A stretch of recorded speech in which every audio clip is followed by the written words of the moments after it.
Bismillahirrahmanirrahim. Assalamualaikum warahmatullahi wabarakatuh. Alhamdulillahilladzi bi ni'matihi tatimmus shalihat. Allahumma shalli ala sayyidina Muhammad wa ala alihi wa sahbihi wa man tabi'ahu bi ihsanin ila yaumiddin. Wa ba'd. Nah, teman-teman yang dimuliakan Allah, hari ini kita belajar di hari ke-18 ya. Ustazah doakan semoga semuanya ya teman-teman yang ada di rumah diberikan Allah kesehatan, juga dipelihara semangatnya. Nah, meskipun belajarnya online di rumah, Ustazah kirimin tuh materinya dari sini. Nah, mohon disimak ya, didengerin ya. Hari ini hari ke-18 itu materinya An-Nisa ayat 148 sampai ayat 163. Nah, Ustazah lihat di Al-Qur'an itu awal juz 6. Nah, awal juz 6, A'udzubillahi minasyaitonir rajim. Bismillahirrahmanirrahim. La yuhibbullahu al-jahra bis-su'i minal qawli illa man zulim. Wa kana Allahu sami'an 'alima. Nah, di sini Allah menjelaskan bahwa Allah itu tidak menyukai ketika seorang hamba itu mengumbar. Mengumbar itu apa sih Ustazah? Menceritakan ya keburukan ataupun kejelekan orang lain. Ya, diceritain ke orang lain. Kemudian ya sekedar pengen aja. Ya, tidak ada manfaat yang lain yang bisa diambil. Nah, hal seperti ini seperti kita ghibah ya. Ghibah itu ngerasani, ya ngomongin orang lain, ya menceritakan kejelekan orang lain, dan ini dilarang oleh Islam. Illa man zulim, kecuali orang yang dizalimi. Nah, misalkan Ustazah Ahad ini level 4 ya. Nah, Ustazah Ahad di level 4 itu manggil misalkan Mas Dafa sama Mas Sabil. Nah, Mas Dafa sama Mas Sabil. Kemudian Mas Dafa ngadu ya. Mas Dafa ngadu dizolimi sama Sabil. Sabil juga ngadu dizolimi sama Mas Dafa, misalkan begitu ya. Nah, terus saling menceritakan ya, Dafa juga nyeritain keburukan yang atau kesalahan yang dilakukan oleh Sabil, begitupun Sabil ya cerita ke Ustazah Ahad kesalahan ataupun keburukan yang dilakukan oleh Dafa. Nah, ini kan ngomongin orang. Nah, misalkan Ustazah manggilnya itu satu-satu gitu ya. Dan hal yang seperti ini yang tujuannya ya untuk menyelesaikan perkara atau menyelesaikan suatu masalah yang tadi awalnya berantem. Nah, biar selesai diislah sama Ustazah, ini diperbolehkan gitu ya, atau menjelaskan suatu perkara di depan hakim itu diperbolehkan. Tapi kalau lagi kumpul-kumpul terus ataupun berduaan aja ngobrol nyeritain kesalahan atau keburukan orang lain, ini tidak diperbolehkan. Nah, ini dilarang oleh Allah. Ini ya. Nah, Allah itu Maha mendengar, Allah Maha melihat, Allah tahu apa yang kita ucapkan. Ingat, ghibah itu dilarang. Ghibah ngomongin orang lain, ngomongin teman. Nah, wish gitu ya. Nah, Allah enggak suka itu. Kemudian ayat selanjutnya, in tubdu khairan au tukhfuhu. Ya, kalau teman-teman baca in tubdu khairan au tukhfuhu au ta'fu an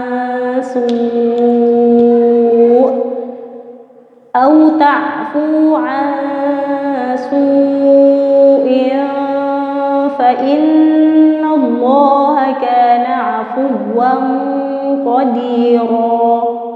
Ya, jika ya intu badu khairan au tukhfuh. Nah, apabila kita ini ketika berbuat baik ya, berbuat kebajikan ya, berbuat kebaikan, entah itu sedekah atau amal sholih dan sebagainya ya, kita itu diperbolehkan untuk memperlihatkannya di depan orang lain ya. Ya, misalkan atau menceritakannya di depan orang lain, itu nggak apa-apa ketika tujuannya untuk memotivasi atau menyemangati orang lain atau memberikan contoh. Nah, itu boleh saja ya.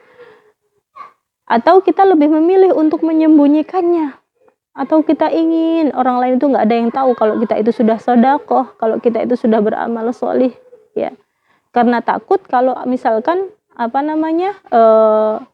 nanti kalau orang lihat, takut hatinya itu jadinya sombong, jadinya itu riya, ingin pamer, ingin dipuji dan sebagainya, malah takut ada ataupun muncul penyakit hati gitu.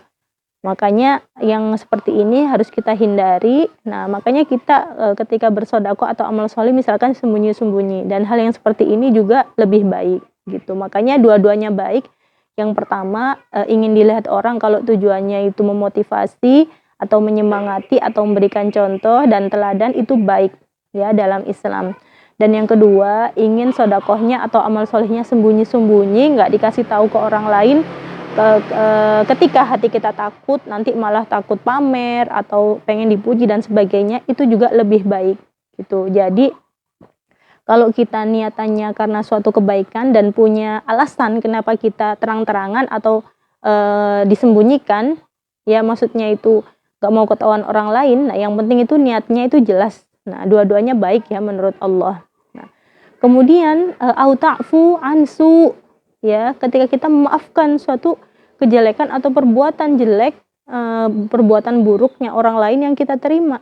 Nah, memaafkan itu adalah suatu sifat ya ataupun amalan ya yang sangat ya dicintai oleh Allah ya, dan dianjurkan oleh Rasulullah.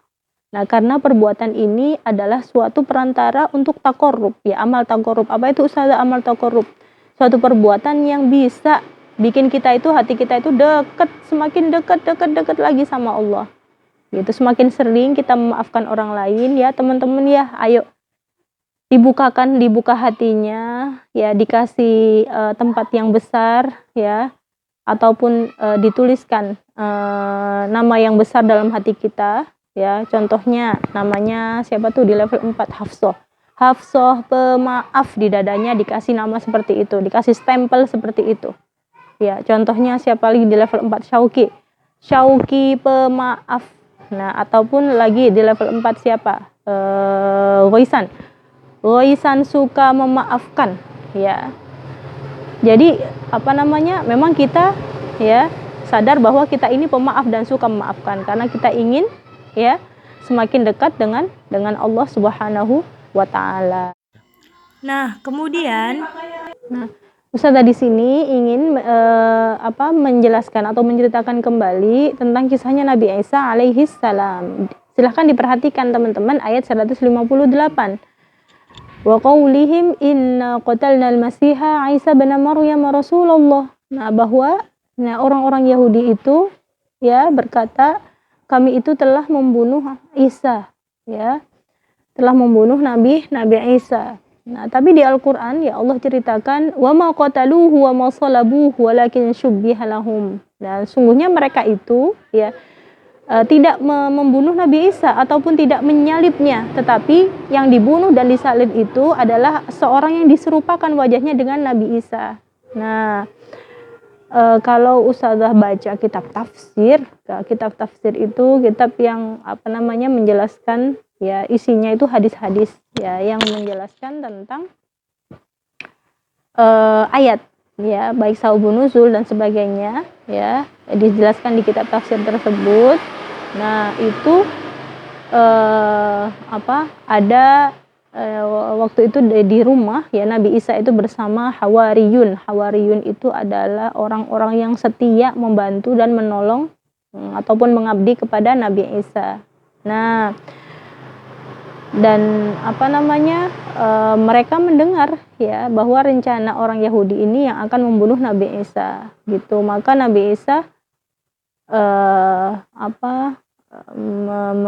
bertanya kepada para Hawariyun ini, siapa yang bersedia untuk menggantikanku. Nah, begitu. Maka Nabi Isa ini ada salah seorang Hawariyun ya yang bersedia mengiyakan ya tawaran Nabi Isa, karena mereka tahu dan yakin bahwa apa yang ditawarkan oleh Nabi Isa itu ya Allah balaskan dengan surga, ya, dengan derajat yang tinggi di sisi Allah. Nah, begitu. Nah, saking taatnya mereka, tunduknya mereka, maka ada yang bersedia ya untuk menggantikan Nabi Isa, gitu. Jadi ketika orang Yahudi ini datang ya ke rumahnya Nabi Isa untuk mencari mana yang namanya Isa, gitu. Akhirnya Hawariyun ini orang yang bersedia untuk menggantikan Nabi Isa tadi ini diserupakan oleh Allah wajahnya ya dengan Nabi Isa. Jadi wajahnya itu mirip ya, dimiripkan dengan Nabi Isa, gitu. Maka ketika ketika Hawariyun ini melihat orang tersebut yang mirip dengan Nabi Isa tadi itu, ya padahal itu sebenarnya bukan Nabi Isa, ya langsung dibawa oleh orang Yahudi tadi itu ya untuk disalib dan kemudian dibunuh di depan orang banyak, gitu. Dan mereka meyakini bahwa yang disalib dan dibunuh ini adalah Nabi Isa. Lah terus kemana Ustazah Ahad Nabi Isanya? Ngumpet di mana? Sembunyi di mana? Nah, ini dijawab oleh Allah di ayat 158, barrafa'ahullahu ilaih, ya. Bahwa Nabi Isa itu diangkat oleh Allah.